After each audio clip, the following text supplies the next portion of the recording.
masira lang yun ng ating ating health, kasi magbuntag na lang tag follow to follow nya, wala na kang post. Oo, wala na, hindi ka na nagpo-post, so sayang.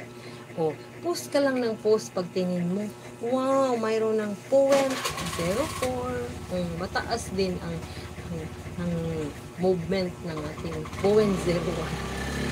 Wag lang, hindi man pwedeng $100 kaagad.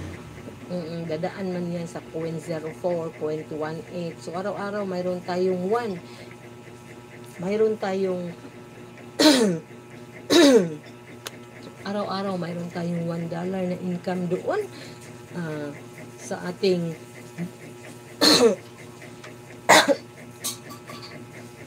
mayroon tayong $1 na income doon sa ating content monetization. Makikita na yun sa Say Insights. Doon makikita kung yan na video na yan ay mayroon bang income.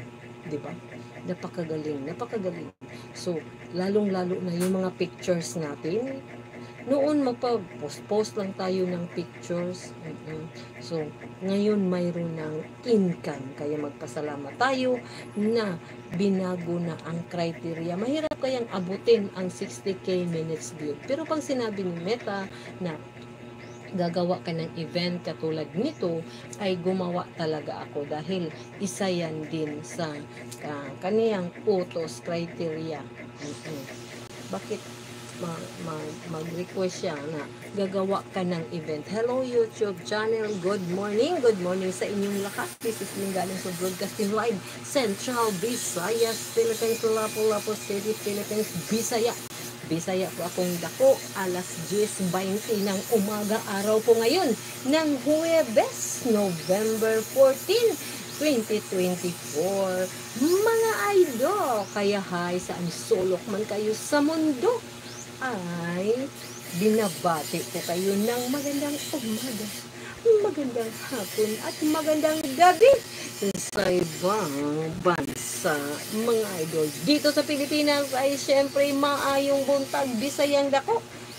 Shout out sa Hilongos Lady, sa tanan akong mga parente diha pod sa Mandawi City. Shout out sa tanang taga Mandawi, Luzon, Visayas ug Mindanao. Medyo makulimlim na. Bakit? Parang papasok na yata ang bagyong Opil. Pero hindi tayo matatakot, mga idol. Kailangan lang very ready at mapagmatsyag, mga idol. Oops. Na natin.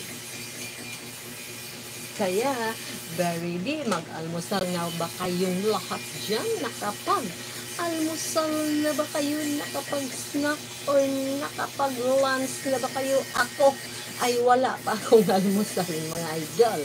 Kasi paggising ng umaga, kasi 9 AM po ang event ko sana. Pero nagising ng 9 AM, syempre, naghanda pa. Kaya dali-dali na late na ko. Nung nagtatrabaho pa ako, palagi akong late hanggang dito sa ating event. Nalilate pa din ang inyong lingkod na hindi nagbarog. Pero better late than never. Kumbaga, hi sa ating YouTube. Good morning sa inyong lahat na mga nanood. Ibalik natin ang ating shoutout. Miss Virgie Katubig, Miss Antonieta Tabayan, Idol Boss Rick Liam ko. Yan ang mga ipa-follow din ninyo yan. Kailangan man din natin magpa-follow. Kasi yung mga hindi organic na followers, mga idol, ay totoo yun. Hindi yun manonood sa ating video. Kaya, Idol Agaw Ros Alinsub 5 is watching. Maayong buntag ninyo din ang tanan diha sa Butuan City. This is Linda Alinsub Broadcasting Live, Lapu-Lapu City, Cebu. Shout out sa kanan mga 5 family diha sa Butuan City. Siyempre, ang mga igsoon sa akong igagaw nga si Miss Idol Ros Alinsub 5. I-regards ko ninyong tanan diha. Wala pa man ta nagkita, pero dinhi live kaadyo ni. So, ang atong sounds, kumusta mga idol, ay ating paunguna to ni atong kuan kay murag kabaw na ko unsay saba kayo na adi ay saba di